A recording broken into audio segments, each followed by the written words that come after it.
Dark Desire एक Mexican thriller drama streaming television series है जिसे नेटफ्लिक्स के लिए आर्गोस कम्युनिकेशन ने बनाया है। पहले सीजन का पहला एपिसोड, जिसका टाइटल है इट्स जस्ट सेक्स, एपिसोड की शुरुआत में हमें दिखाया जाता है जिसमें एक लड़की को गिरफ्तार करके ले जाया जा रहा है और फॉरेंसिक मेडिकल टीम उस इलाके में पड़ताल कर रही है। कहानी 6 सप्ताह पहले पहुंचती है और वही औरत, जिसका नाम एल्मा है, अपनी दोस्त ब्रेंडा को 6 दिन के लिए कमरा बुक करने को कहती है। यानी वो अपनी दोस्त के साथ वीकेंड स्पेंड करने जा रही है। एल्मा अपनी बेटी जॉय से बातचीत करती है। उसकी बेटी फॉरेंसिक डिपार्टमेंट में जाना चाहती है।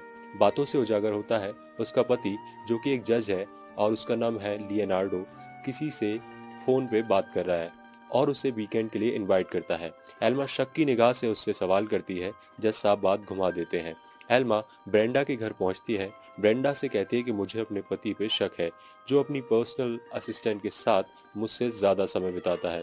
उसका नाम एडिथ है, जवान और सुंदर लड़की है।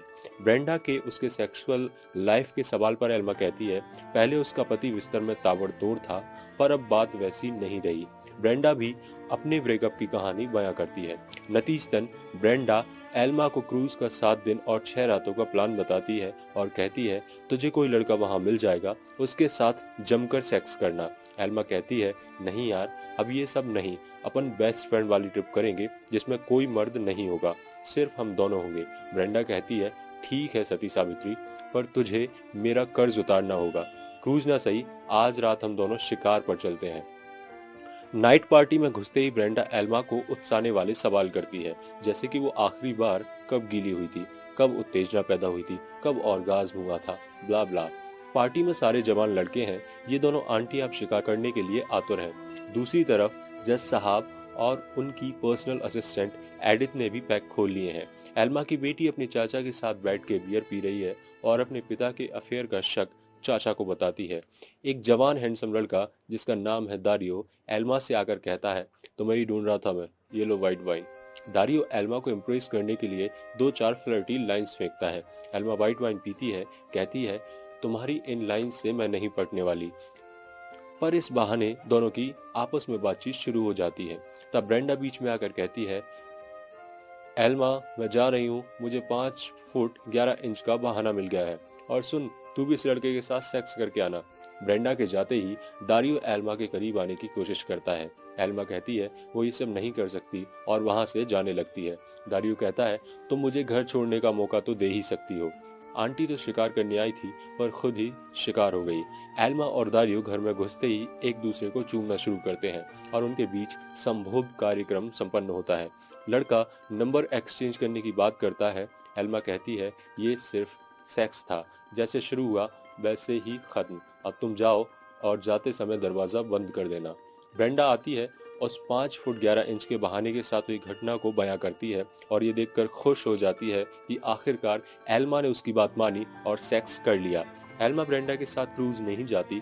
घर वापस लौटते वक्त दारियो के साथ बिताई रात और सेक्स के पलों को याद करती है। सही मायने में उसके जेहन में वे पल घूम रहे हैं। यहाँ जज घबराया हुआ अपने भाई से कह रहा है कि एल्मा कभी भी उसका झूठ पकड़ सकती है। दोनों का आमना सामना होता है। दोनों के कलेजे में एक दूसरे से किया हुआ छल घूम रहा है। सिचुएशन संभल जाती है। एल्मा अपनी बेटी जॉय से मिलती है। जॉय एल्मा के बारे में थोड़ा अजीब महसूस करती है, पूछती है कि क्या सब सही है। दूसरी तरफ जज किसी को परेशानी और हड़बड़ी में फोन करता है। एल्मा वापस ब्रेंडा के घर जाती है। पूल में दारियो पहले से ही मौजूद है। एल्मा पूल में उतरती है और दारियो के साथ मजे करने लगती है। इतने में वहां उसका पति एडिथ के साथ अपीयर होता है और वो दारियो के सर पर गोली मार देता है। पूल खून से भर जाता है। ये एल्मा का ड्रीम था। वो नींद से उठती है। जज नहा रहा है। वो एल्मा से कहता है तुम्हें पता है लैपटॉप चालू करके सोना कितना खतरनाक होता है। जज का फोन बजता है। जज झट से फोन उठा लेता है। एल्मा कहती है तुम्हें पता है ना, गीले हाथों से फोन यूज करना कितना खतरनाक हो सकता है। एल्मा कॉलेज में लेक्चर दे रही है। महिलाओं की मृत्यु और उनसे जुड़े मुद्दों पे उसका वॉइस ओवर जारी है। इसी बीच आहिस्ता आहिस्ता दृश्य ब्रेंडा के घर का आता है। बिखरा हुआ घर, बाथ टब में भरे हुए पानी का रंग लाल और बाथ टब में ब्रेंडा की लाश। एल्मा जब बोर्ड की तरफ से स्टूडेंट की तरह पलटती है, देखती है सामने से दारियो आ रहा है। ब्रेंडा की नौकरानी उसके घर में प्रवेश करती है। बारीकी से वो घर की हर चीज देख रही है। ऊपर से नीचे तक घर बिखरा पड़ा है। बाथरूम के दरवाजे पे खड़ी वो ब्रेंडा को आवाज देती है, पर कोई रिस्पॉन्स ना आने पर अंदर जाती है, देखती है ब्रेंडा मृत पड़ी है। दारियो लेक्चर के बाद एल्मा का पीछा करता है। एल्मा दारियो को उस रात को भूलने की हिदायत देती है। वो देखती है उसकी गाड़ी का टायर पंक्चर है। जब वो अपनी गाड़ी का टायर बदलती है तब दारियो वहां आकर उसकी मदद करता है। कहता है ईश्वर नहीं चाहता कि हम दोनों अलग हों। एल्मा अपने शादीशुदा होने का जिक्र करती है। दारियो उसे अपना कार्ड देता है। उसे भरोसा है कि एल्मा वहाँ उससे मिलने ज़रूर आएगी।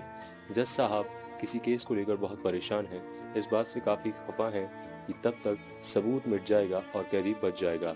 एडिथ उन्हें संभालती है। जज का भाई एस्तबान जॉय के साथ एक डेड बॉडी का निरीक्षण कर रहे हैं। जॉय मृत्यु के सारे अनुमान गलत लगाती है। चाचा एस्तबान और अनुमान लगाने को कहते हैं। एल्मा जॉय के साथ खाना खाती है। तब जॉय उससे डेड बॉडी का जिक्र करती है। एल्मा उस बात पर उससे कहती है कि वो खाते वक्त तो कम से कम डेड बॉडीज की बात ना करे। नहाते वक्त एल्मा दारियो के बारे में सोचती है और वो पल याद करती है जब दारियो ने उसे चूमा था। जॉय अपनी दोस्त को पूल में एक चैलेंज के लिए बुलाती है। ना आने पर उसे अंदर खींच लेती है। दृश्य में ये जाहिर हो जाता है कि एल्मा की बेटी जॉय लेस्बियन है। एल्मा किसी औरत को दारियो के बारे में बताती है। हो सकता है कि उसके साथ रात बिताना एल्मा की मर्जी थी और उसके पति एडिथ का भी किसी के साथ अफेयर है। क्या सही क्या गलत उसे नहीं पता। वो औरत उसे अपनी ख्वाहिश ना मारने की सलाह देती है। जज और चाचा एस्तबान केस की हर पॉसिबिलिटी पर बात करते हैं। चाचा एस्तबान एक औरत को पूल खेलते वक्त अपने झांसे में लेते हैं और चुम्मा चाटी करने लगते हैं। तब उन्हें एक कॉल आता है और उन्हें ये सूचना मिलती है कि ब्रेंडा की मृत्यु हो चुकी है। एस्तबान चाचा के ज़हन में ब्रेंडा के साथ खुले जंगल में सेक्स करने वाला दृश्य सामने आता है। एल्मा को लगता है कि अब उसे जज से बात करनी चाहिए किसी एक के अफेयर के बारे में। इसलिए वो उसके ऑफिस जाती है। देखती है जज अपनी सेक्रेटरी को हार पहना रहा है। उसका शक यकीन में बदल जाता है। एल्मा उसके बाद दारियो से मिलने जाती है। उनके बीच क्या होता है ये अब तक उजागर नहीं होता। जॉय अपनी बेस्ट फ्रेंड से उसके लेस्बियन होने पर बात करती है। वे दोनों किस करती हैं और जॉय थोड़ी अनकंफर्टेबल हो जाती है। जब एल्मा घर लौटती है जज और एस्तबान चाचा उसका पहले से ही इंतजार कर रहे होते हैं। वे एल्मा को ब्रेंडा के सुसाइड की खबर देते हैं। एल्मा खुद को इस बात पे कोसती है कि उसे सिचुएशन को पहले से ही समझ जाना चाहिए था। वो ब्रेंडा की मृत्यु के गम में फूट फूट कर रोती है। एपिसोड की कहानी ब्रेंडा और एस्तबान की बात करने से शुरू होती है। दोनों सेक्स कर रहे हैं। ब्रेंडा एस्तबान से कहती है कि जल्दी उसका डाइवोर्स हो जाएगा और वो एस्तबान के साथ बाकी जिंदगी बिताना चाहती है। एस्तबान कहता है ये संभव नहीं है, बस मजे के लिए उनके बीच रिश्ता है और वो उसे सीरियस ना ले। फॉरेंसिक टीम का एक रिपोर्टर आता है। वो एस्तबान को बताता है कि वहाँ कंडोम मिला है और एक बेल्ट भी। हो सकता है ये सुसाइड ना हो और एक मर्डर हो। जज अपनी बेटी से बात करता है। ब्रेकफास्ट के दौरान उससे एल्मा के बारे में पूछता है कि वो अब कैसी है। जॉय कहती है ब्रेंडा की मौत से थोड़ी परेशान है पर धीरे धीरे सब सही हो जाएगा। तब एल्मा वहां आती है। एल्मा अपनी बेटी जॉय से उसकी लेस्बियन फ्रेंड के बारे में पूछती है। जॉय अनकंफर्टेबल हो जाती है और वहां से चली जाती है। जॉय कॉलेज के रास्ते में उसकी लेस्बियन फ्रेंड से टकराती है और नजरें बचाकर जाने लगती है। तब उसकी दोस्त कहती है कि तू स्ट्रेट है तो कोई बात नहीं, पर ऐसे बिहेव ना करे, नॉर्मल बिहेव करे। एल्मा कॉलेज में वुमेन्स की डेथ पर लेक्चर ले रही है और वो बताती है कि इसमें औरतों की नुमाइंदगी भी एक कारण है और वे स्वयं इसके लिए रिस्पॉन्सिबल हैं। तब दारियो से सवाल करता है एक साल की बच्ची के रेप के बारे में। उसने कैसे अपनी नुमाइंदगी की होगी और उसमें कौन गुनहगार है। क्लास के बाद एल्मा से दारियो उसकी परेशानी का कारण पूछती है। एल्मा उसे उसकी दोस्त ब्रेंडा की मौत के बारे में बताती है। एल्मा अपनी कार रिपेयरिंग के लिए दारियो की वर्कशॉप में जाती है। दारियो के कहने पे वर्कशॉप का एम्प्लॉय बहाना बनाकर चला जाता है। एल्मा दारियो को देखकर उत्सुक होती है। दारियो उसे अपनी ओर खींचता है।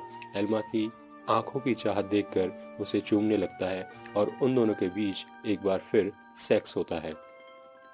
जब जज कॉलेज आता है एल्मा उसे वहां नहीं मिलती। एक लड़की से पूछने पर पता चलता है वो जल्दी ही क्लास से चली गई थी और घर पर भी नहीं थी। इसलिए जज एल्मा को वॉइस मैसेज छोड़ता है। चूंकि एल्मा उसकी दोस्त की मौत से परेशान है इसलिए जज को उसकी चिंता है।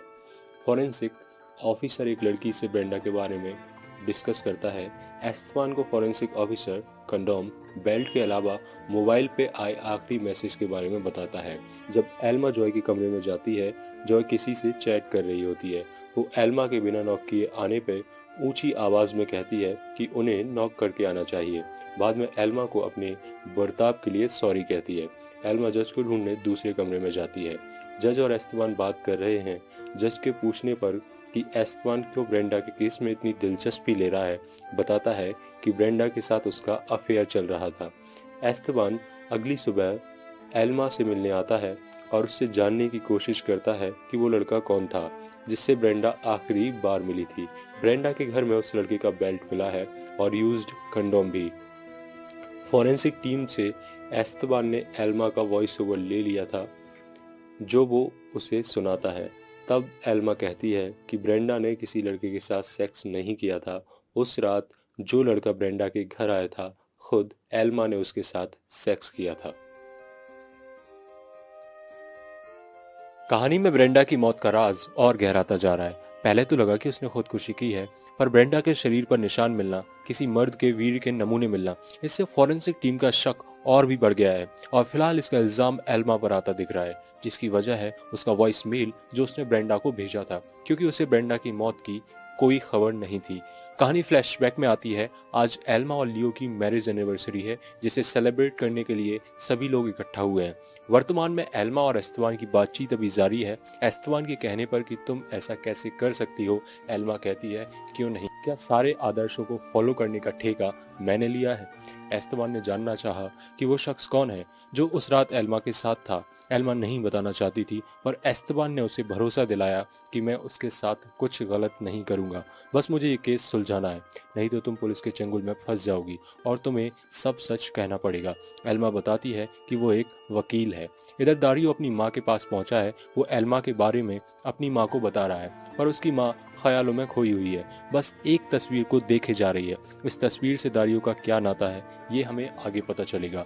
दारियो उस तस्वीर के पास गया जिसे उसकी माँ देखे जा रही थी। दारियो नर्स के पास जो उसकी माँ की देखभाल करती है जाता है। वो नर्स से कहता है, ये तस्वीर मेरी माँ के कमरे में कहाँ से आई। नर्स कहती है, मुझे लगा इसे तुमने यानी दारियो ने वहां रखा है। एस्तेबान ने अल्मा से कहा, तुम मुझे सपोर्ट करो, मैं तुम्हें इस केस में बचा लूंगा। अल्मा कहती है, मैंने जो कुछ किया ब्रेंडा के साथ या दारियो के साथ, उसका इस केस से कोई लेना देना नहीं है, और अगर पुलिस मुझे पकड़ती है तो ज्यादा से ज्यादा क्या हो जाएगा, मेरे अफेयर की खबर सामने आ जाएगी। एस्तेबान ने कहा, यह सिर्फ तुम्हारे बारे में नहीं है, तुम्हें अपनी फैमिली और पति के करियर की परवाह करनी चाहिए। मैं तो इतना चाहता हूँ कि तुम्हें इस केस से दूर रखूं। इधर एस्तेबान इस केस की पहेली को सुलझाने में लगा है कि आखिर ब्रेंडा को किसने मारा। उसे याद आया जब वो और ब्रेंडा साथ में थे, ब्रेंडा उससे कहती थी, मैं एक आज़ाद आत्मा हूँ, मैं प्यार कर सकती हूँ, प्यार करना छोड़ सकती हूँ, शादी कर सकती हूँ, तलाक ले सकती हूँ। एस्तेबान को एक और इमेज याद आई जब उसे किसी ने गोली मारी थी उसके पैर में। एस्तेबान उस शख्स को देख नहीं पाया था, पर तब से उसे बैसाखी का सहारा लेना पड़ा।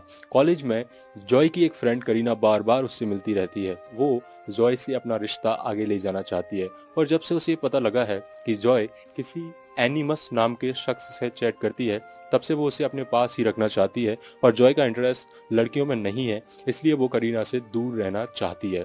एस्तेबान बार बार फॉरेंसिक ऑफिसर को यह समझाने की कोशिश कर रहा है कि ब्रेंडा ने खुदकुशी की थी। ऑफिसर उससे कहता है, तुम बार बार इसे सुसाइड प्रूफ करने की कोशिश क्यों कर रहे हो, वहाँ जो सबूत मिले हैं इससे साफ जाहिर होता है कि कुछ है जो हमारी नजरों से अब तक बचा है। एस्तेबान ऑफिसर से कहता है, देखो इसमें 2 औरतें शामिल हैं, मैं उनकी भलाई के लिए तुमसे रिक्वेस्ट करना चाहता हूँ, इस केस को बंद कर दो। एस्तेबान अपने ऑफिस में बैठा बैठा सोच रहा है कि आखिर ये दारियो क्या भला है, वो कौन है और क्यों बार बार उसका नाम इस केस में आ रहा है।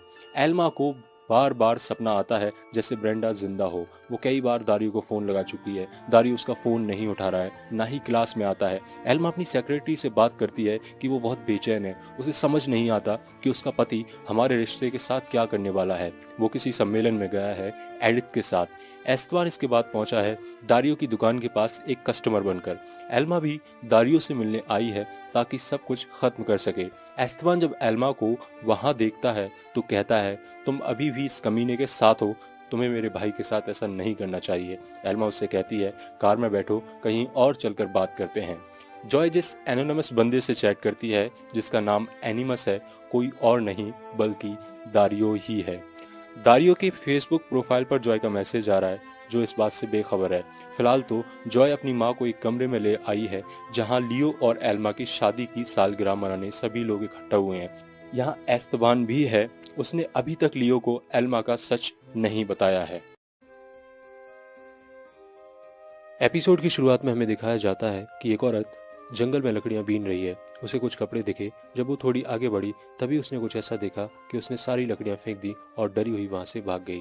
एनिवर्सरी के मौके पर लियो और एल्मा ने अपने गिले शिकवे दूर किए और लियो ने एल्मा को भरोसा दिलाया कि वो सिर्फ उससे ही प्यार करता है। एल्मा ने इनवॉइस और नेकलेस के जरिए उत्पन्न हुए शक को बयां किया। एवज में लियो ने एल्मा को चूमते हुए कहा उसे भुलाते हैं। एल्मा और लियो करीब आए। ठीक उसी वक्त दारियो छत से कूदकर वहां पहुंचा। जॉय ने महसूस किया कि एल्मा खुश दिखने की कोशिश कर रही है पर है नहीं और एस्तबान को ये बात बताई। उसी समय जॉय को अनजान नाम से मैसेज आया। एस्तबान ने उसे टोका कि वो किसी अजनबी से बात न करे क्योंकि अभी वक्त सही नहीं है। एस्तबान सच का पता लगाने में जुटा हुआ है। उसे अभी तक कोई कड़ी नहीं मिली जो ब्रेंडा के कातिल तक उसे पहुंचा दे। उसने फॉरेंसिक ऑफिसर को फोन किया और ब्रेंडा की मौत के केस की तहकीकात गहराई से शुरू करने के बारे में चर्चा की। एल्मा ने अपने रिश्ते को सुधारने के क्रम में एक दूसरे से सब कुछ शेयर किया पर अभी तक दारियो के बारे में नहीं बताया। लियो उसे छुट्टियां मनाने के लिए कहीं ले जाना चाहता है। थोड़ी देर के लिए जैसे ही एल्मा कुछ और ऑर्डर करने के लिए आई तब दारियो लियो से एक प्रशंसक की तरह मिलता है। वो एल्मा और लियो से एक साथ मिलने की ख्वाहिश करता है। एल्मा को भय है कि कहीं दारियो उनका सच लियो को न बता दे। जॉय करीना के साथ उस अजनबी के मैसेज न आने को लेकर अपनी परेशानी व्यक्त करती है। दारियो एल्मा के सामने अपना प्यार जाहिर करता है और कहता है कि वो एल्मा को लियो के साथ नहीं देख सकता। जब वो एल्मा से जबरदस्ती करता है, एल्मा उसके पैर में सैंडल गड़ा कर वहां से निकल देती है। लियो के व्यक्तित्व में जमीन आसमान का फर्क आ गया है। वो सबके लिए खाना बनाते हैं। जॉय एल्मा को अपने पिता के बदलाव के बारे में बताती है। खाने के दौरान जॉय एक सेल्फी सबके साथ लेती है। दारियो का कॉल इस बीच एल्मा के पास आता है। वो अपने परिवार की खुशियों के बीच अब दारियो को नहीं लाना चाहती और कॉल काट देती है। एस्तबान कुछ चीजों को देखता है। उसके बाद एल्मा को मिलने के लिए बुलाता है। दारियो नर्स को डांटता है और तस्वीर हटाने को कहता है क्योंकि वो नहीं चाहता उसकी माँ को उसके पिता की याद आए। दारियो के जेहन में आता है उसकी पिता की मृत्यु का वो दृश्य जब उसके पिता ने यहाँ के स्टाफ से पिस्टल छीन कर खुद को गोली मारी थी। वो याद दारियो के दिले दिमाग से जाती ही नहीं है और शायद वहीं से उसकी माँ सदमे में चली गई थी। एल्मा जब एस्तबान से मिलती है तब एस्तबान बताता है कि दारियो तुम्हें चाहता नहीं है, वो लियो को बर्बाद करना चाहता है, इसलिए वो तुम्हारे साथ खेल रहा है। एल्मा ये सुनकर दंग रह जाती है। एपिसोड की शुरुआत में जॉय के बचपन के कुछ फ्लैशेस सामने आते हैं। तब जॉय एल्मा से थोड़ी खफा थी। वर्तमान में एस्तबान एल्मा को कॉर्निवाका में हुई घटना याद दिलाता है जहां डेस्ली नामक 5 साल की बच्ची का रेप और हत्या हुई थी। हत्यारे को 30 साल की सजा हुई थी और उसने जेल में स्टाफ की पिस्टल छीनकर खुद को गोली मार ली थी। उसका केस लियो यानी एल्मा के पति के पास था। वहाँ हत्यारे का 15 साल का बेटा मौजूद था। वो एल्मा से कहता है दारियो उसी हत्यारे का बेटा है और वो लियो पर वार करने वाला है। पर एल्मा अब क्या करे? एस्तबान उसे समझाता है कि वो दारियो के साथ बाकी स्टूडेंट की तरह बर्ताव करे और उसे अब भनक न लगने दे कि एल्मा को दारियो के पिता के केस की जानकारी है। एस्तबान एल्मा को उसके पिता के केस की फाइल देता है। लियो अदालत से कुछ वक्त के लिए छुट्टी लेने की बात एस्तबान से कहता है। एस्तबान डेस्ली का केस उसके सामने दोहराता है और पूछता है क्या वो केस तुम्हारे लिए महत्वपूर्ण था? एस्तबान उस केस का जिक्र अब क्यों कर रहा है, ये सवाल लियो के मन में आता है। एस्तबान उसे बताता है कि उस केस के दौरान उसके पैर में गोली लगी थी, इसलिए जांच की जिम्मेदारी किसी और ने संभाली थी। हालिया एस्तबान को पता चला है कि ब्रेंडा उस केस में गवाह थी। तब लियो कहता है कि तुम जबरन ही ब्रेंडा की मौत को उस केस से जोड़ने की कोशिश कर रहे हो। वहाँ उस केस में और भी कई गवाह थे। लियो रेस्टोरेंट का बिल भरने जाता है और जाते जाते एस्तबान से कहता है भूल जाओ इन सब बातों को और मजे करो। दारियो जब फिर से एल्मा के पीछे आता है वो उसे समझाती है कि हम पहले जैसा बर्ताव नहीं कर सकते, तुम्हें इस बात को स्वीकारना होगा। दारियो कसम खाता है कि वो उसकी शादी बर्बाद नहीं करेगा। जैसे ही एल्मा जाने लगती है दारियो से अपनी ओर खींचता है और कहता है मैं तुमसे प्यार करता हूँ। एल्मा कहती है, मुझे सोचने के लिए थोड़ा वक्त दो। जॉय अपनी क्लास के दौरान एनिमस से चैट में मशगूल है। एल्मा क्लास में लेक्चर लेना शुरू करती है। वो साइबर उत्पीड़न और उसके कारण होने वाली सजाओं के बारे में बताती है। एस्तवान ब्रेंडा के केस के सिलसिले में फॉरेंसिक ऑफिसर से सवाल करता है कि फाइल में ब्रेंडा का नाम क्यों मिसिंग है। ऑफिसर कहता है, लियो ने इसे बंद कराया था, उससे पूछो। एल्मा दारियो से बात करने की हर कोशिश को इग्नोर करती है। मौका देखकर दारियो एल्मा का बैग चुरा लेता है और अपनी वर्कशॉप में ले जाता है। इसी बीच जॉय वहां पहुंचती है और दारियो से एनिमस के बारे में सवाल करती है, पर उसे एनिमस का असली नाम नहीं मालूम। करीना की मदद से जीपीएस के माध्यम से उसने ये पता निकाला था। दारियो उससे दोस्ती बढ़ाने के क्रम में जॉय का नंबर ले लेता है। एल्मा यूनिवर्सिटी में अपना बैग खोज रही है, पर उसे नहीं मिलता। एस्तवान ब्रेंडा के केस के सिलसिले में अपने एक पुराने दोस्त से मिलने जाता है। गॉडफादर से एस्तवान पूछता है कि इस केस से ब्रेंडा का नाम क्यों मिसिंग है। गॉडफादर बताते हैं, उन्हें बस इतना याद है कि वो एक ऐसी महिला थी जिसे कभी नहीं भुलाया जा सकता। उसने उन सारे आदमियों में से उसे पहचाना था। हालांकि ये भी बताया था कि उसकी दुकान तोएपुंजो सड़क के पास है। एस्तवान की बात काटते हुए गॉडफादर कहता है, दुकान मैक्सिको में नहीं थी, ना ही उसके बेटे को विरासत में मिली, जबकि उसका बेटा और बीवी उसकी आत्महत्या के बाद शहर छोड़कर चले गए थे। एस्तवान ने गॉडफादर से एंटोनी के बारे में जानने की इच्छा जाहिर की। एल्मा साइकेट्रिस्ट से दारियो का सच शेयर करती है। दारियो एल्मा का बैग खोलने की कोशिश में सफल हो जाता है। उसे एंटोनियो द्वारा यानी उसके पिता द्वारा किए गए अपराधों के सिलसिले नामक फाइल हाथ लगती है। जॉय एनिमस के लिए पागल हुई जा रही है और उसे मिलने के लिए मैसेज भेजती है। एल्मा घर पहुंचती है, अपने पति के साथ वाइन पीती है। वहां दारियो बैग लेकर आता है, उसे लौटाने के बहाने।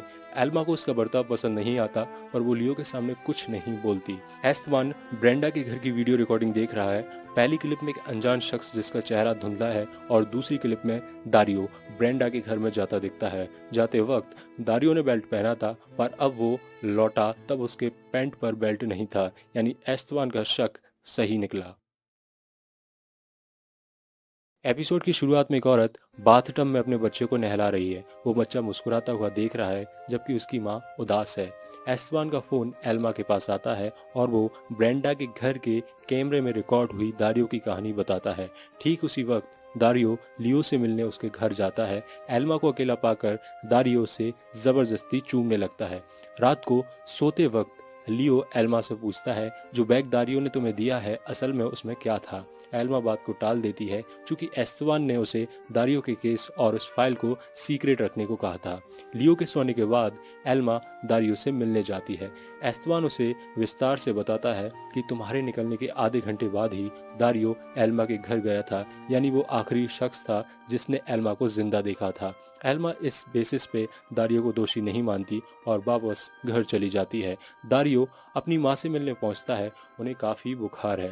तापमान कम करने के लिए दारियो नर्स से कहता है कि तुम एक टब में पानी भर दो, हम इन्हें उसमें रखेंगे। स्क्रीन पे एक औरत के छोटे बच्चे को बाथ टब में नहलाने के फ्लैशेस आते हैं। जाहिर है वो औरत दारियो की माँ थी और वो छोटा बच्चा दारियो।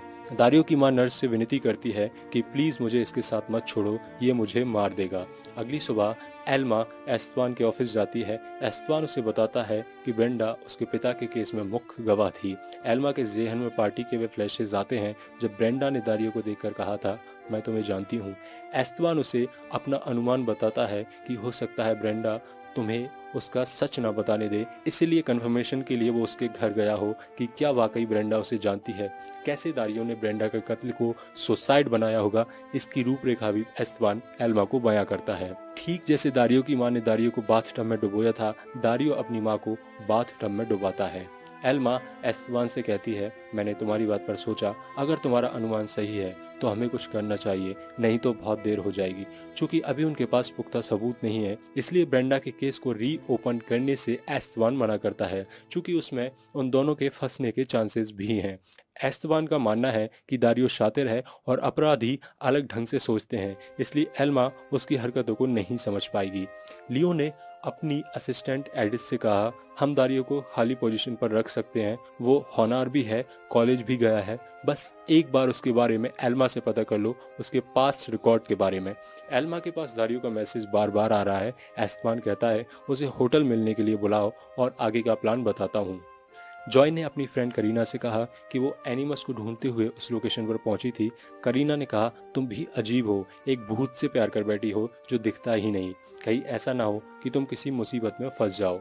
लियो अब एल्मा का बड़ा ख्याल रखता है। आज खाने की टेबल पर उसने उसके कंधों की मसाज भी की और कहा, तुम ब्रेंडा के खोने के बाद से बहुत परेशान रहने लगी हो, अब हम सब भूल जाते हैं और आगे बढ़ते हैं, इस शहर को छोड़कर कहीं दूर चलते हैं। जॉय दारियो के पास जाती है और उसे कॉफी डेट का ऑफर देती है, पर दारियो व्यस्त है इसलिए जॉय को मना कर देता है। कहता है कि वो बुरा न माने, जब भी उसके पास वक्त रहेगा वो जरूर उसके साथ कॉफी पिएगा। लियो एडिस से कह रहा है, मैं औरतों को समझ नहीं पाता, जब मैं घर पर वक्त नहीं दे पाता था तब वो मुझसे शिकायत करती थी, और अब जब मैं उसे समय देता हूँ तो मुझसे दूर जाती है। औरतों को समझना कितना मुश्किल है।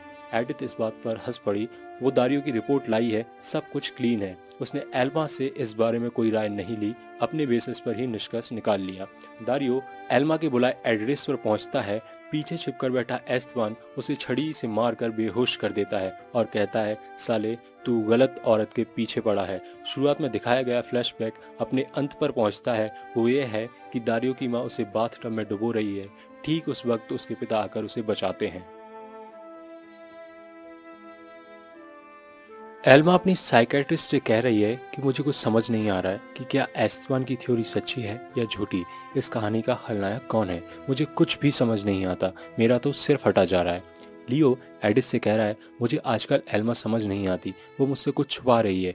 पिछली बार जब एल्मा से एस्तेबान मिला था तब एल्मा ने उसे कहा था, एस्तेबान प्लीज जल्दबाजी में कुछ गलत मत कर देना, बहुत प्रॉब्लम हो जाएगी। एस्तेबान ने कहा था, मुझ पर भरोसा रखो, मैं सब संभाल लूंगा। आज उसने दारियो को न सिर्फ बेहोश किया बल्कि एक बड़ी सी पॉलिथीन में भर कर ले जा रहा है। दारियो की माँ बार बार कह रही है, मेरा बेटा मर चुका है। फ्लैशबैक में दिखाया जाता है कि दारियो की माँ ने अपने बेटे को बाथटब में डुबोकर मार दिया था। अब वही बात बार बार नर्स के सामने कह रही है। उसके बाद हम देखते हैं कि दारियो की माँ ने किसी डॉल को जो बिल्कुल उसके बच्चे जैसा दिखता था उसे मारा था। एल्मा को अब बुरे बुरे सपने आ रहे हैं। उसने देखा कि एस्तेबान को दारियो ने मारकर स्विमिंग पूल में फेंक दिया है। वो दौड़ते हुए एस्तेबान के पास पहुंची।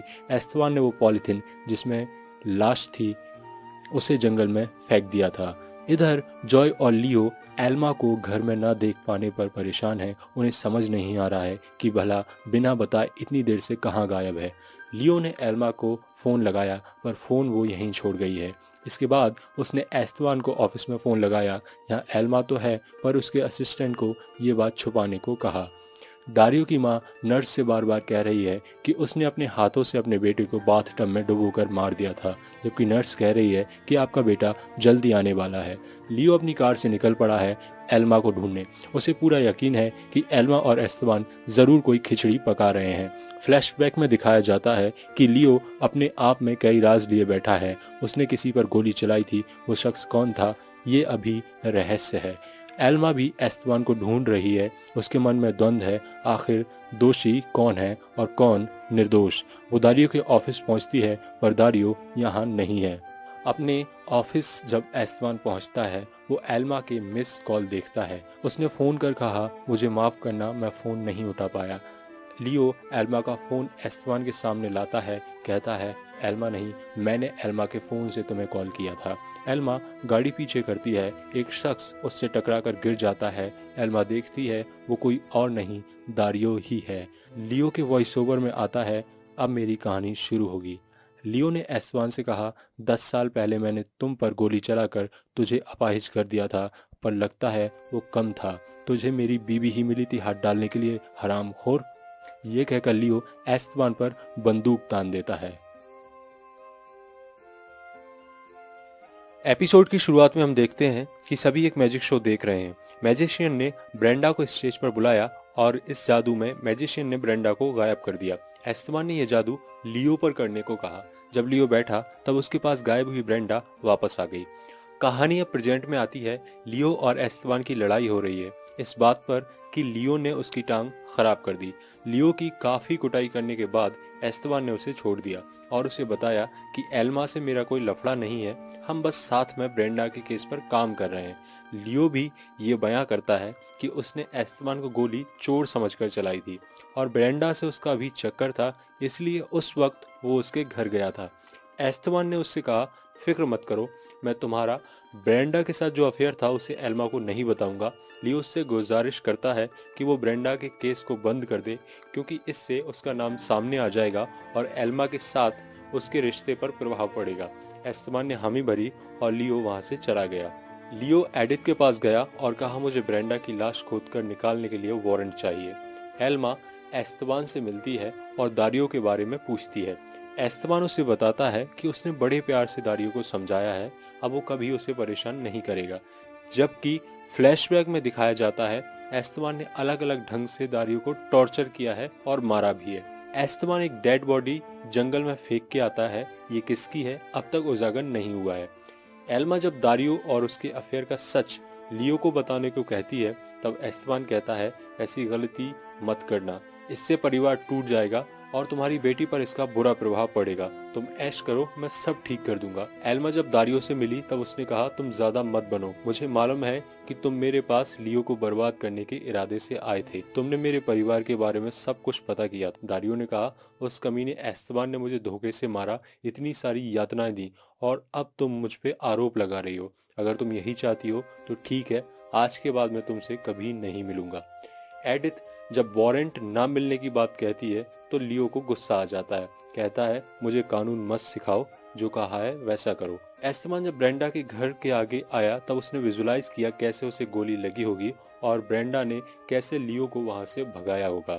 घर पर लियो ने एल्मा से कहा, मैंने दारियो को नौकरी देने का फैसला कर लिया है, उसका आपराधिक रिकॉर्ड साफ है और मुझे माफ कर दो। आज मेरी एस्तेबान से लड़ाई हो गई, मैं तुम्हें और उसे लेकर शक करने लगा था, पर अब सब ठीक है। जॉय से मिलने दारियो आता है गुब्बारे लेकर। जॉय ने कहा, मुझे तो ऐसा ही लड़का चाहिए था जो मेरे लिए गुब्बारे लाए, कविताएं पढ़कर सुनाए।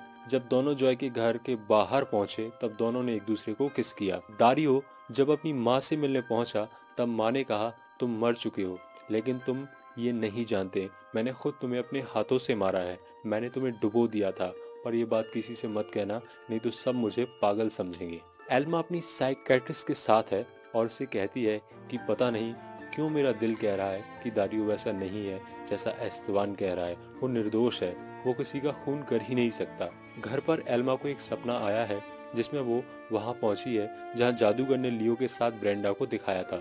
तब एल्मा कह रही थी ब्रेंडा से, वो मेरा है, उसे छीनने की कोशिश मत करो। तभी उसकी नींद खुल जाती है। लियो ने जर्मन कब्रिस्तान में खुदाई करवाई, कॉफिन निकाली गई और इसमें ब्रेंडा की लाश नहीं है। गॉडफादर ने एस्तेबान को एंटोनियो से जुड़ी फाइल दे दी है। एस्तेबान ने गॉडफादर से एक बात पूछी, वो ये कि क्या ब्रेंडा की गवाही वाली फाइल लियो ने गायब करवाई थी। इस पर गॉडफादर ने कोई जवाब नहीं दिया। लियो ने बेलेजो से कहा, किसी को पता नहीं चलना चाहिए कि ब्रेंडा की लाश यहाँ नहीं है, नहीं तो मामला और उलझ जाएगा। बेलेजो ने कहा, पर मैं रिपोर्ट में क्या लिखूंगा। इस पर लियो ने जवाब दिया, रिपोर्ट में तुम ये दिखाओगे कि इसका परिणाम गोपनीय है, ये बहुत संवेदनशील मामला है। बेलेजो ने इस बात पर स्वीकृति दे दी। लियो ने बेलेजो से कहा, किसी को ये पता नहीं चलना चाहिए कि ब्रेंडा की लाश यहाँ नहीं थी, नहीं तो मामला और उलझ जाएगा। बेलेजो ने कहा, पर मैं रिपोर्ट में क्या लिखूंगा। इस पर लियो ने जवाब दिया, रिपोर्ट में तुम ये दिखाओगे कि इसका परिणाम गोपनीय है, ये बहुत संवेदनशील मामला है। बेलेजो ने इस बात की स्वीकृति दे दी और अब वापस कॉफिन को कब्र में डालकर उसके ऊपर मिट्टी डाल दी गई। एपिसोड की शुरुआत में एल्मा अपनी एक दोस्त से दारियो का डेटाबेस निकलवाती है और एस्तेबान को जाकर बताती है कि दारियो के पिता की मृत्यु हार्ट अटैक से हुई थी और उसकी माँ एक हाउसवाइफ है, इज्जतदार महिला है और पेरिस में रहती है। खुद दारियो पढ़ा लिखा लड़का है। एस्तेबान कहता है, दारियो कॉर्नेवाका में ट्रैपो रेंजो के एक मैकेनिक एंटोनियो का बेटा है, वो आदमी जिसने क्रूरता से एक 5 साल की लड़की की हत्या की। और डेटाबेस की तो जैसे तुम्हारी पहुंच है वैसे ही दारियो की भी हो सकती है, और क्या ये नहीं हो सकता कि उसने अपनी डिटेल्स बदल दी हो। जॉय अक्सर अब दारियो के साथ नजर आती है। कॉलेज में करीना जॉय और दारियो को किस करते हुए देखती है।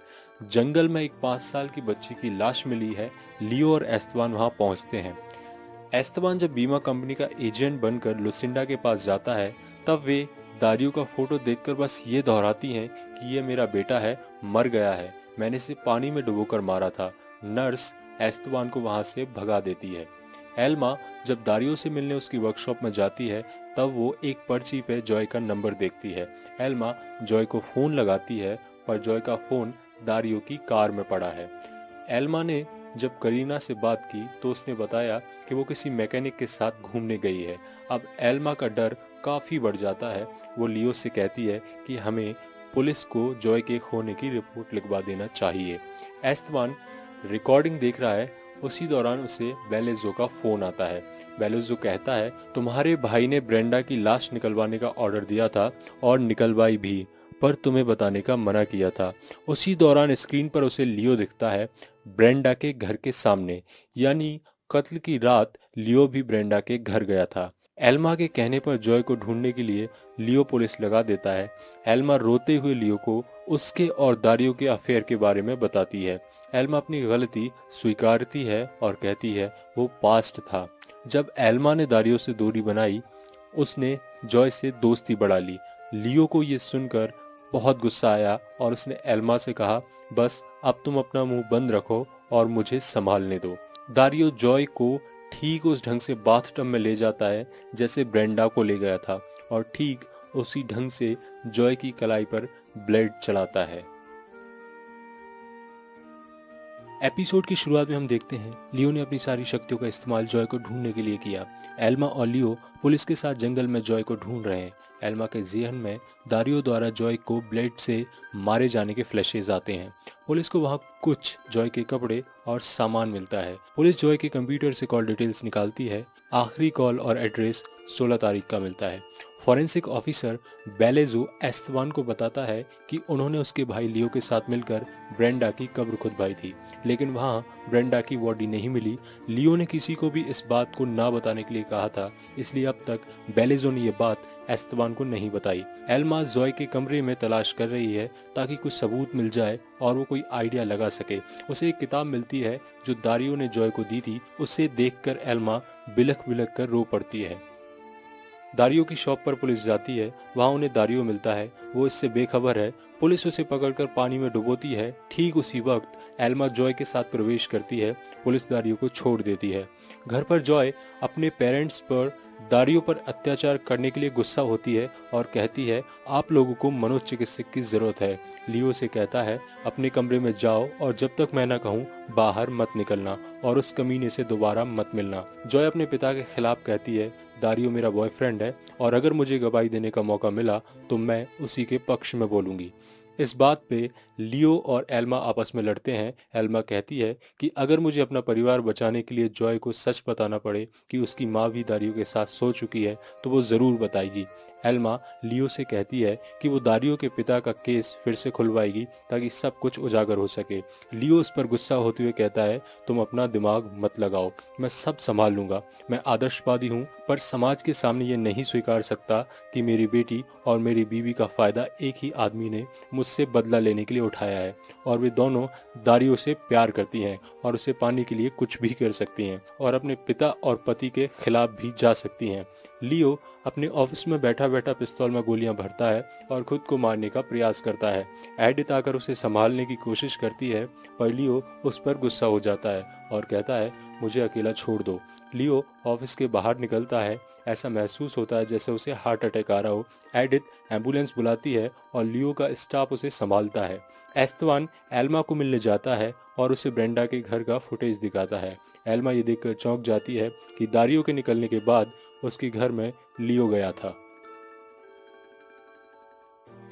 एपिसोड की शुरुआत में हम देखते हैं लियो और ब्रेंडा सेक्स कर रहे हैं। इधर एस्तेबान एल्मा से मिलने हॉस्पिटल आता है। एस्तेबान और एल्मा ब्रेंडा के घर जाने वाले फुटेज पर बहस करते हैं। वो उससे पूछता है क्या उसने लियो से पूछा कि कत्ल की रात वो ब्रेंडा के घर क्यों गया था। एल्मा कहती है मेरा पति बेहोश है, मैं 20 साल से उसके साथ हूँ और इतना जानती हूँ वो कातिल नहीं है। ठीक उसी दौरान लियो होश में आ जाता है। वो एल्मा से अकेले में बात करना चाहता है, इसलिए एस्तेबान वहां से चला जाता है। लियो एल्मा से कहता है इस सब से बचने का एक ही तरीका है, वो ये कि हम कहीं दूर चलते हैं। एल्मा कहती है तुम्हारा पहले ठीक होना जरूरी है, ये सब मत सोचो और आराम करो। एल्मा लियो के कपड़े लेने घर जाती है। दूसरी ओर दारियो जॉय को लेकर अपनी बूढ़ी माँ के पास पहुंचता है। और उसके पागल होने की कहानी बताता है। वो उसे बताता है कि वो उसकी मां नहीं है और उसके पति को एक झूठे केस में फंसाया गया था, जिसके कारण उन्होंने जेल में आत्महत्या कर ली थी, जबकि वो बेकसूर थे। एडिथ एस्तवान से कहती है, जब से लियो ने ब्रेंडा की कब्र खुदवाई है तब से बहुत बेचैन रहता है। कार में घर जाते वक्त एल्मा लियो के बारे में सोच रही है। जब वो सो रही थी उस दौरान लियो बाहर से आया था। जाहिर है उसी बीच वो ब्रेंडा के पास गया होगा। जब एल्मा घर पहुंचती है, देखती है पूल में दारियो और जॉय मजे मार रहे हैं। वो जॉय पर गुस्सा होती है और उसे पूल से बाहर आने को कहती है। दारियो को वहां से जाने को कहती है और उसे धमकी देती है। जॉय को कुछ समझ नहीं आता। वो अपनी माँ के खिलाफ दारियो के व्यक्तित्व की बड़ाई करती है और दारियो द्वारा हॉस्पिटल में सुनाई गई बात माँ के सामने दोहराती है और कहती है दारियो भला लड़का है। जब फॉरेंसिक ऑफिसर लुसिंडा के पति के केस के डॉक्यूमेंट लेके जा रहा होता है एस्तवान के पास, उसी दौरान कोई उस पर हमला करता है और सारे कागज छीन ले जाता है। रात जब दारियो जॉय से मिलने आता है तब एल्मा उसे धमकी देती है। जॉय के बार बार पूछने पर कि उसकी माँ उसके बॉयफ्रेंड के साथ ऐसा क्यों कर रही है, दारियो बताता है कि हॉस्पिटल में जो कहानी उसने जॉय को सुनाई थी असल में वो उसकी माँ है, जो लियो की वजह से इस हालत में है। दारियो ने लियो के परिवार के साथ छल करके उसकी माँ के साथ इंसाफ किया है। ये सुनकर रोती बिलखती जॉय अंदर चली जाती है। एपिसोड की शुरुआत में दो बच्चे जंगल में खेल रहे हैं, ठीक उस जगह जहां दारियो और जॉय मिले थे। एल्मा और एस्तवान हॉस्पिटल में मिलते हैं। एस्तवान बताता है कि बेलेजो से उसने कुछ कागज मंगाए थे जिसे लेकर वो आया था, पर मुझ तक वो पहुंचा ही नहीं। एस्तवान एल्मा से कहता है, हो सकता है बेलेजो के गायब होने में लियो का हाथ हो। उसने हॉस्पिटल में आने से पहले ये सब प्लान कर लिया हो, पर वो ऐसा क्यों करेगा। इस पर एस्तवान कहता है ब्रेंडा के साथ उसका अफेयर था और ये संभव है। एस्तवान उसे विस्तार से बताता है, ये 10 साल पुरानी बात है और मैं आशा करता हूँ ये तुम्हारे और मेरे बीच ही रहेगी। लियो को हल्का फुल्का होश आता है और स्क्रीन पर ब्रेंडा के साथ उसके कुछ फ्लैशेज आते हैं जिसमें ब्रेंडा लियो की बाहों में बैठी है और कह रही है, तुमने मुझसे ये गवाही क्यों दिलवाई। जॉय अपनी दोस्त करीना से मिलती है। इसी दौरान वो एनिमस से चैट करने लगती है। वो इस बात से अब तक अनजान है कि एनिमस कौन है। वो उसके जीपीएस को फॉलो करते हुए सीढ़ियां उतरती है। उसी दौरान दारियो आकर एल्मा से मिलता है। उसे कहता है वो उससे बात करना चाहता है और उसे किस करने लगता है। जॉय देखती है सामने एल्मा और दारियो किस कर रहे हैं। उसे अब सारा माजरा समझ आ जाता है कि उसकी माँ और दारियो का अफेयर है और दारियो ने उसे धोखा दिया है। जॉय काफी रोती बिलखती है और खुद को समझाने का प्रयास करती है। एल्मा अपने घर में सब गहराई से देख रही है और याद करती है जॉय अपनी ग्रीन जैकेट ढूंढ रही थी। तब वो उसे लियो के कपड़ों के साथ मिली थी। उस दौरान लियो नहा रहा था। वो उन सारे पलों को एस्तवान के दिखाए फुटेज के साथ जोड़कर इमेजिन करती है और उसे एहसास होता है कि ब्रेंडा का कत्ल हो सकता है लियो ने किया हो। जॉय एक बार फिर दारियो के गराज में जाती है और दारियो को जी भर कर गालियां देती है उस धोखे के लिए जो दारियो ने उसे दिया है। जॉय काफी दुखी है और खुद को बेहद छला हुआ महसूस कर रही है। तब दारियो से कहता है, पहले तुम्हारे बाप ने मेरे बाप को झूठे केस में फंसा कर मरवाया। मेरी माँ पागल हो गई और मैं बदला लेने आया था, पर एल्मा के प्यार में पड़ गया और वो भी मेरे साथ नहीं है। तुम्हारे साथ धोखा नहीं हुआ, मेरे साथ हुआ है। मैं चला गया हूँ। फॉरेंसिक टीम को जंगल में बेलेजो की लाश मिली है। वहाँ एस्तवान भी पहुंचा है। एक लड़की जो बेलेजो के साथ काम करती थी। फॉरेंसिक टीम को जंगल में बेलेजो की लाश मिलती है। वहाँ एस्तवान भी पहुंचा है। एक लड़की जो बेलेजो के साथ काम करती थी, वो उसे बताती है कि बेलेजो को कहकर लियो ने ब्रेंडा की कब्र खुदवाई थी। एस्तवान ये पहले से जानता है। वो उस लड़की से कहता है कि वो कोई भी बात लियो को ना बताए। एपिसोड की कहानी में दिखाया जाता है एस्तवान एक मैजिक शो होस्ट कर रहा है और सबसे कहता है आज सब 3 झूठ बोलेंगे जिसमें एक सच होगा। ब्रेंडा से शो शुरू होता है। वो कहती है मेरा लियो के साथ चक्कर है, फिर कहती है मेरा एस्तवान के साथ चक्कर है और कहती है मेरा दोनों के साथ चक्कर है। एस्तवान और गॉर्सिया आपस में बातचीत करते हैं। एस्तवान के पास एक ब्लैक पॉलीथिन है जिसमें लियो का ग्रीन वाला जैकेट रखा है। वो उसे गॉर्सिया को संभाल कर रखने को देता है और ब्रेंडा के मौत से जुड़े बाकी सामान और कागज भी देता है। गॉर्सिया अब अपनी कार की डिग्गी में सामान रख रही होती है, तब एक व्यक्ति उस काली पन्नी को चुराने की कोशिश करता है पर गॉर्सिया उसे कूट देती है। वो व्यक्ति वहां से भाग जाता है। पुलिस उसे पकड़ लेती है। एस्तेबान उससे पूछता है किसने उसे इस चोरी के लिए भेजा था। चोर बताता है एक नामी वकील लियो के कहने पर वो ऐसा कर रहा है। स्क्रीन पर एक दृश्य आता है जिसमें सब लियो को कायर कह रहे हैं और लियो को आत्महत्या के लिए मोटिवेट कर रहे हैं। लियो खुद को गोली मार लेता है। जॉय एक सपना देखती है कि दारियो घर में आया है और वो एल्मा के साथ सेक्स कर रहा है। जॉय अपनी तलवार लेकर जाती है और दारियो को काटना शुरू कर देती है। इसके बाद जॉय उठकर कहीं चली जाती है। एल्मा जॉय को ढूंढ रही है। वो दरवाजे पर देखती है दारियो खड़ा है और जॉय उसके साथ है। वो कहती है तुम दोनों ने मिलकर मेरी जिंदगी खराब की है और मैं तुम्हें इसके लिए कभी माफ नहीं करूंगी। जॉय के जाने के बाद एल्मा और दारियो बात करते हैं। एल्मा कहती है दो दारियो हैं, एक क्रिमिनल का बेटा और दूसरा जज का बेटा। तुम दोनों में से कौन से दारियो हो? दारियो बताता है कि जज ने उसे जन्म दिया था और जिसने आत्महत्या की वो उसके चाचा थे।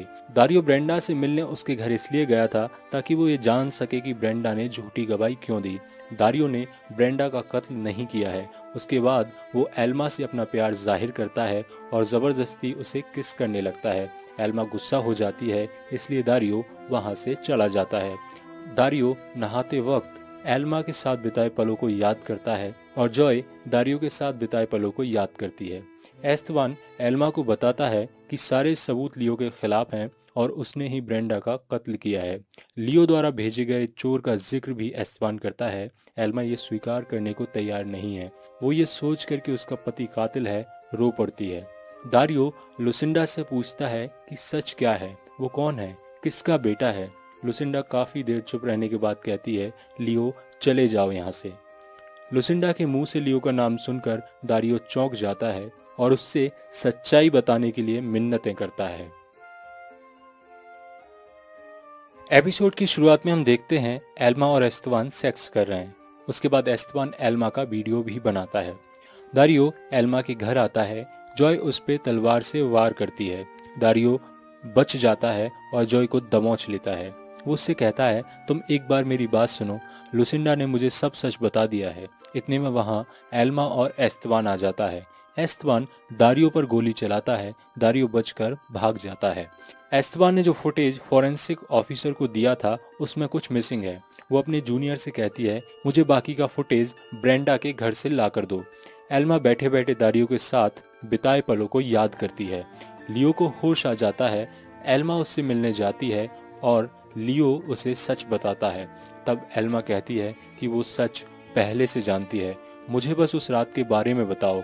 लियो कहता है मैंने और ब्रेंडा ने तुम्हारे बारे में बात की। ब्रेंडा मुझे चाहती थी पर मैंने उसे कहा कि हमारे बीच सिर्फ सेक्स था और कुछ भी नहीं।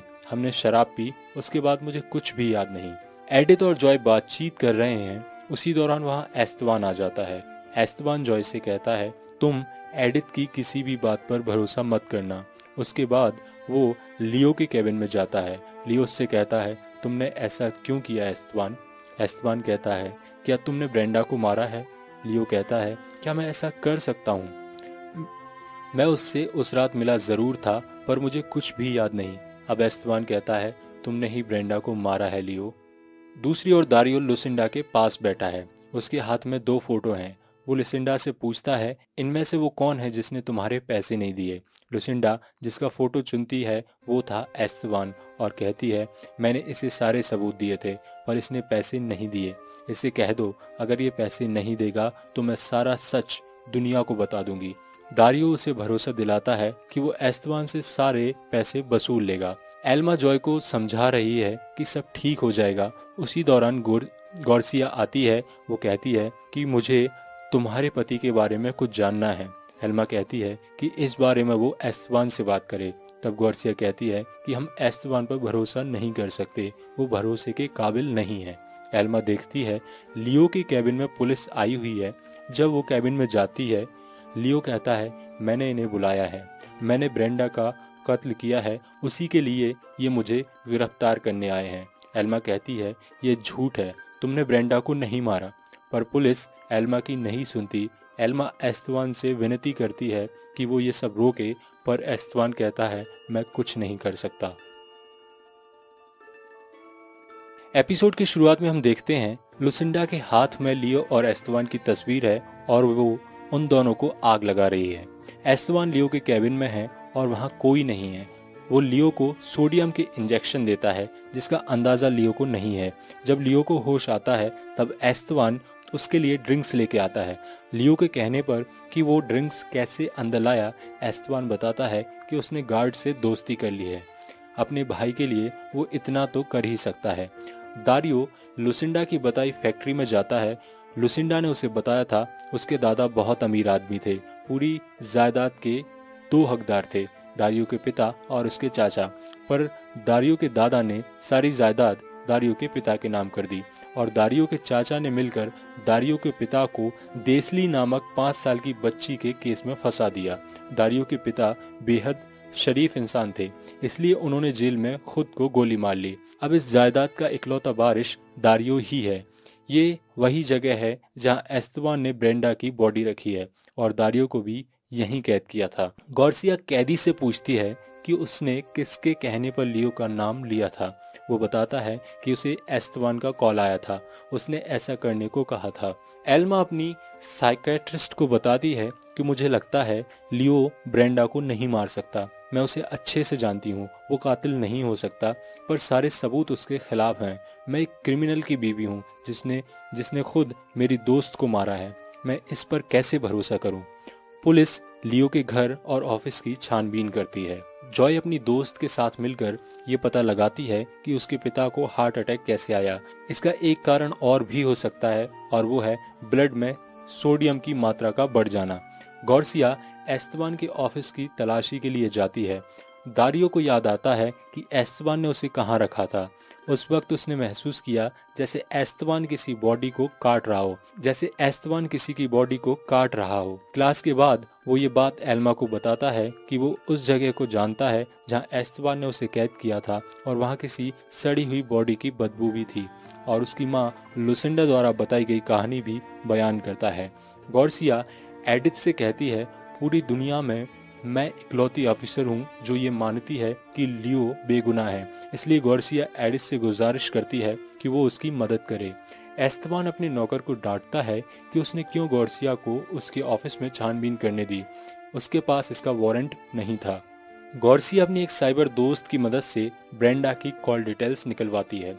जॉय डॉक्टर से कहती है कि उन्हें लियो के खून में सोडियम की जांच करनी चाहिए। डॉक्टर्स को जॉय की बात सही लगती है और वो इसकी जांच शुरू करते हैं। जांच में ये पता चलता है कि कोई लियो को सोडियम के इंजेक्शन दे रहा था।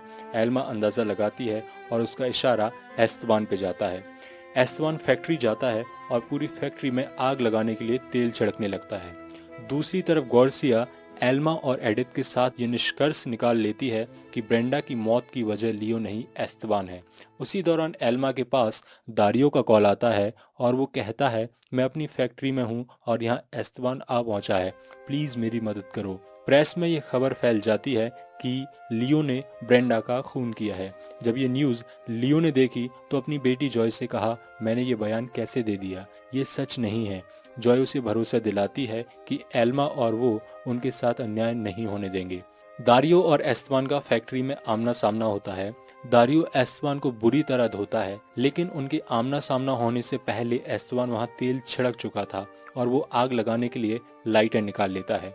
जब पुलिस फैक्ट्री पहुंचती है तब एल्मा के पास एक वीडियो मैसेज आता है जिसमें दारियो कहता है कि वो उससे बहुत प्यार करता है। उसी दौरान फैक्ट्री में धमाका होता है। एल्मा बैठे बैठे दारियो का आखिरी मैसेज देख रही है और उसकी मौत से काफी दुखी है। जब जॉय उसके सामने दारियो को कोसती है तब एल्मा उसे बताती है कि दारियो मर चुका है। गॉर्सिया एक अफसर से पूछती है कि ब्रेंडा की मौत के जो पेपर्स रखे थे वो कहाँ गायब हैं। तब ऑफिसर कहता है, यहाँ एस्तवान आया था, एस्तवान उन पेपर्स को चुरा कर ले गया। एल्मा को जब ये पता लगता है कि लियो हॉस्पिटल से फरार है तब जॉय उसे बताती है कि मैंने पापा को भागने में मदद की। एल्मा इस बात से गुस्सा होती है, उसका ये कदम लियो को और उलझा देगा।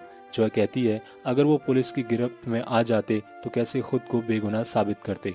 हम देखते हैं कि फैक्ट्री में जो धमाका हुआ था उसमें एस्तबान की मौत नहीं हुई है, वो जिंदा है। एस्तबान गॉडफादर के पास जाता है।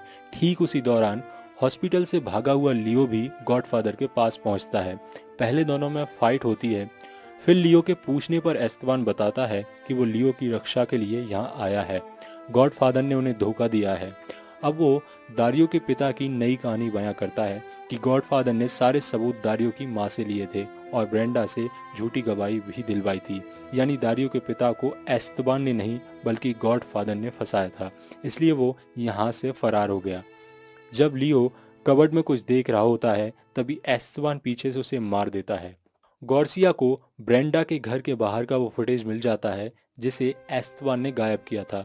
यानी लियो के जाने के बाद वहाँ एस्तबान आया था और एस्तबान ने ही फॉरेंसिक ऑफिसर को भी मारा था। गॉर्सिया एल्मा को ये बताती है कि ब्रेंडा की कत्ल की रात पुलिस ने लियो को पकड़ा था चूंकि वे नशे में थे और घर भी छोड़ा था। जब वे ब्रेंडा के घर से निकले थे तब ब्रेंडा जिंदा थी, यानी वे बेकसूर हैं और कत्ल का सारा दायरा अब एस्तबान की तरफ शिफ्ट हो जाता है। और गॉर्सिया और एल्मा को अब ये शक भी हो जाता है कि दोनों भाई मिले हुए हैं। पुलिस लियो को गॉडफादर के घर में गिरफ्तार कर लेती है और उनसे एस्तबान के बारे में पूछती है, पर वो कुछ नहीं बताते। कहता है अगर एस्तबान यहाँ होता तो मुझे मार देता। अब पुलिस ब्रेंडा की मौत के दो अनुमान लगाती है। पहला ये कि एस्तबान ने ब्रेंडा को इसलिए मारा होगा क्योंकि उसने लियो से उसकी चाहत बयां की होगी, और दूसरा किस तरह मारा होगा। दूसरी तरफ लियो की माँ आत्महत्या कर लेती है। फॉरेंसिक ऑफिसर के पास ब्रेंडा का एक वॉइस मेल जो किसी के द्वारा भेजा गया है आता है, जिसमें ये मेंशन है कि एस्तबान, मैं तुमसे बेहद प्यार करती हूँ, पर तुमने मुझे सिर्फ अपनी जिस्मानी भूख के अलावा और कोई प्यार नहीं दिया, इसलिए मैं मर रही हूँ। और बाथ टब में वो अपनी कलाई काट लेती है। एपिसोड की शुरुआत में हम देखते हैं एल्मा अपनी क्लास में सबको ब्रेंडा का लास्ट कॉल रिकॉर्डिंग सुना रही है जो उसने एस्तबान को भेजा था, और दारियो को याद कर रही है। लियो से प्रेस दरवाजे पे मिलती है और उससे सवाल करती है ब्रेंडा की मौत के बारे में। एडिथ कहती है ये बयां हो चुका है कि लियो पे लगाए गए अपराध बेबुनियाद हैं, इसके अलावा हमें इस केस की और कोई जानकारी नहीं है। लुसिंडा की नर्स एल्मा और जोए को लुसिंडा का सारा सामान देती है क्योंकि दारियो की मौत के साथ ही उन्होंने आत्महत्या कर ली, और नर्स चली जाती है। पुलिस चारों तरफ एस्तबान को ढूंढ रही है। जॉय एल्मा से कहती है कि वो छुट्टियां मनाने जा रही है। लियो एल्मा से कहीं दूर जा रहा है। एल्मा कहती है हमारा रिश्ता इतना खराब भी नहीं था। लियो चला जाता है और कहता है पता नहीं तुम्हारे बर्थडे पर मैं तुम्हारे पास रहा या नहीं। लियो के जाने के बाद जब एल्मा अपने घर के गार्डन में जाती है और जब पूल में देखती है तो चौंक जाती है। इसकी वजह है पूल में दारियो की लाश। पीछे से एस्तबान आकर एल्मा को बेहोश कर देता है। जब एल्मा होश में आती है तब वो कहती है एस्तबान, तुम ये सब क्यों कर रहे हो और तुमने ये कहानी क्यों खेली। एस्तबान कहता है मेरे पास कुछ बचा ही नहीं था। जिस उम्र में प्रमोशन होते हैं तुम्हारे पति की वजह से मेरी नौकरी चली गई। लियो डेस्ली के जिस केस को सुलझाकर बड़ा जज बना था उसी ने एस्तबान का करियर बर्बाद किया था। अब ऐसे में वो अपने भाई को बर्बाद करना चाहता था जो उसने किया। इसके अलावा उसकी चाहत थी एल्मा जो उसके भाई को मिली। इससे एस्तबान की अपने भाई के लिए नफरत दोगुनी हो गई थी। ये सब सुनने के बाद एल्मा एस्तबान पर प्रहार करती है, पर एस्तबान उसे दबोच लेता है। इसी बीच वहाँ लियो आ जाता है। एस्तबान लियो पर पिस्तौल तान देता है। एल्मा एस्तबान से भिड़ जाती है और पिस्तौल एल्मा के हाथ लग जाती है। जब एस्तबान और लियो लड़ रहे होते हैं एल्मा शूट करती है और लियो की टांग में गोली लग जाती है। एल्मा भागकर लियो के गले लगती है और एस्तबान उन दोनों को पूल में ढका कर चला जाता है। पुलिस एल्मा को ले जाती है जेल और लियो को हॉस्पिटल। एल्मा और गॉर्सिया बैठे बैठे बात कर रहे हैं। एल्मा कहती है लुसिंडा ने हमें कुछ सामान दिया है, ये ले लो, ये तुम्हारी केस सुलझाने में मदद करेगा। इसके अलावा मेरे पास कुछ नहीं है बताने को। गॉर्सिया कहती है पूल में दारियो नहीं आपके गार्ड की लाश थी और फैक्ट्री में हमें सिर्फ गॉडफादर की हड्डियां मिली हैं। एल्मा का बर्थडे मनाने सब लोग इकट्ठा हुए हैं। लियो व्हील चेयर पे आया है एडिथ के साथ। कहानी में पिछले एपिसोड का सच उजागर होता है जब एस्तबान और दारियो मिलते हैं। दारियो एस्तेबान के लिए काम कर रहा था, पर एल्मा के प्यार के चक्कर में वो भटक गया था, जिससे एस्तेबान के लिए मुश्किलें खड़ी हो गई थी। पिछले एपिसोड का फ्लैशबैक आता है, जहां दिखाया जाता है फैक्ट्री में आग लगाने से पहले दारियो कहता है, मेरी वसीयत ये रही, मैं इसे तुम्हारे नाम कर दूंगा। इसके बाद एस्तेबान गॉडफादर की डेड बॉडी में बम लगाता है और वे दोनों वहां से भाग जाते हैं। दारियो एस्तेबान के लिए काम कर रहा था, कहानी के आखिर में जाहिर होता है। एस्तेबान कहता है, हमारा मकसद साफ था, तुम्हें सिर्फ ऑर्डर फॉलो करना था, ब्रेंडा के साथ सोना था और अपने बाप का नाम साफ करना था, मतलब एंतानियो गोयरा का। लियो से बदला लेना था और अपने $50,000 हासिल करने थे। दारियो कहता है, तू होशियार निकला लंगड़े। एस्तेबान कहता है, इज्जत से बात कर, तुझे भी मेरी उतनी ही जरूरत है जितनी मुझे। इस पर दारियो कहता है, हो सकता है पर अब से नहीं, और कहता है, ये ले टोकन, आज मैं तुझे खरीद रहा हूँ, तू मेरे लिए काम करेगा अब से। और यहाँ सीरीज के सीजन 1 की कहानी खत्म होती है।